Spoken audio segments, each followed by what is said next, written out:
ایک تاجر تھا، تجارت کے لیے وہ ایک کنٹری میں جایا کرتا تھا اور وہاں اس کو کافی دن رہنا پڑتا تھا، اسٹے کرنا پڑتا تھا، لیکن وہاں کا ماحول اتنا گندا تھا، اس کو ہر وقت اس بات کا خطرہ رہتا تھا میں کہیں حرام میں مبتلا نہ ہو جاؤں۔ بہت پریشان مسجد میں بیٹھ کر کہیں دعا کر رہا تھا، رو رہا تھا، تو اس کے دل میں خیال آیا کہ یہ جو اللہ پاک نے دوسرے نکاح، تیسرے نکاح، چوتھے نکاح کی اجازت دی ہے، یہ شاید ایسے ہی مجبور شخص کے لیے دی ہے۔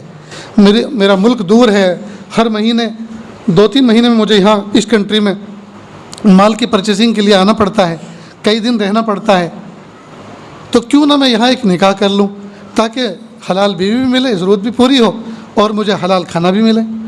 چنانچہ اس نے سیکریٹ انداز میں ایک دوسرا نکاح کر لیا، پہلی بیوی سے پورا چھپایا اور بڑا خوش۔ لیکن یہ چیز ایسی ہے جو چھپتی نہیں ہے۔ پہلی بیوی کو کسی طرح سے اس کی خوشبو آ گئی، خوشبو نہیں بلکہ بدبو آ گئی کہ اس نے کہیں نکاح کر لیا ہے۔ لیکن پہلی بیوی بڑی نیک تھی، نیک دل تھی، متقی تھی۔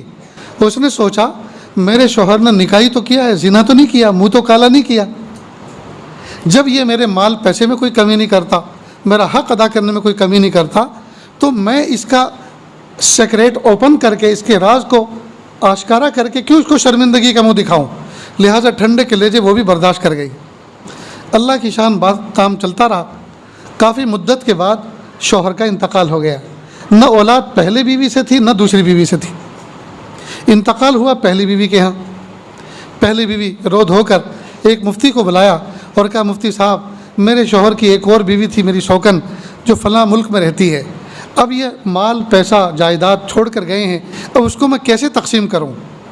اس نے کہا دیکھو جو جائیداد تقسیم نہیں ہو سکتی، یہاں سے جا نہیں سکتی وہاں تک، اس کے گھر تک، اس کی تو قیمت لگا کے اس کو ہاف کرو، اور جو کیش ہے اس کو تو ہاف کرنا آسان ہے، اور ہاف کر کے آپ کسی امانت دار آدمی کو ہائر کر کے وہاں بھیج دو۔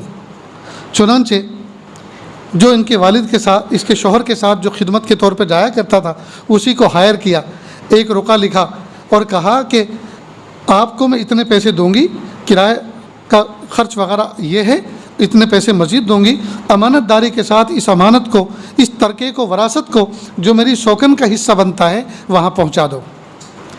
اب یہ شخص وہاں لے کر گیا، دروازے پہ دستک دی، پوچھا کون؟ کہا میں فلاں ابن فلاں فلاں ملک سے آیا ہوں اور بڑی درد بھری خبر لے کر آیا ہوں۔ کہا وہ کیا؟ کہ آپ کے شوہر کا انتقال ہو گیا۔ کہا انا للہ و انا الیہ راجعون۔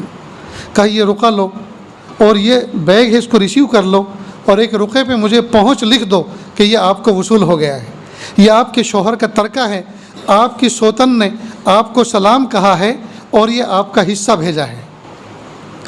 وہ خوب روئی، رونے کے بعد اس نے کہا کہ سنو اس نیک بخت خاتون کو میرا سلام کہنا۔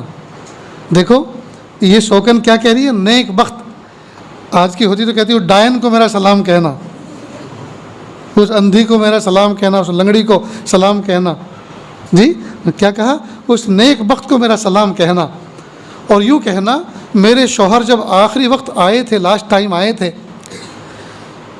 تو ان کو ایسا فیل ہو رہا تھا شاید اب زندگی میں دوبارہ ملاقات نہیں ہوگی، لہٰذا جاتے وقت انہوں نے مجھے کافی سارا مال پیسہ بھی دیا، اور چلتے ہوئے یہ بھی کہا دیکھو پیاری اب زندگی میں دوبارہ شاید ملاقات نہیں ہو سکتی، میں تمہیں ایک طلاق بھی دے دیتا ہوں تاکہ تم اپنا نکاح کسی دوسرے کے ساتھ کر لو اور تم سکون کے ساتھ زندگی گزار لو۔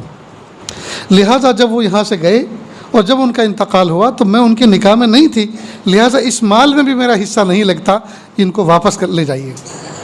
دیکھو دوستو، پہلے والی اگر نہ بھیجتی تو کوئی پوچھنے والا تھا، اور دوسرے والی اگر مال ریسیو کر لیتی جی تو کوئی ہاتھ پکڑنے والا تھا، لیکن چونکہ دونوں تقوی والی تھی، دونوں نے دین سیکھا تھا، دین کے احکام سیکھے تھے، اس لیے یہ واقعہ وجود میں آیا۔ اس لیے دوستو دین سیکھو،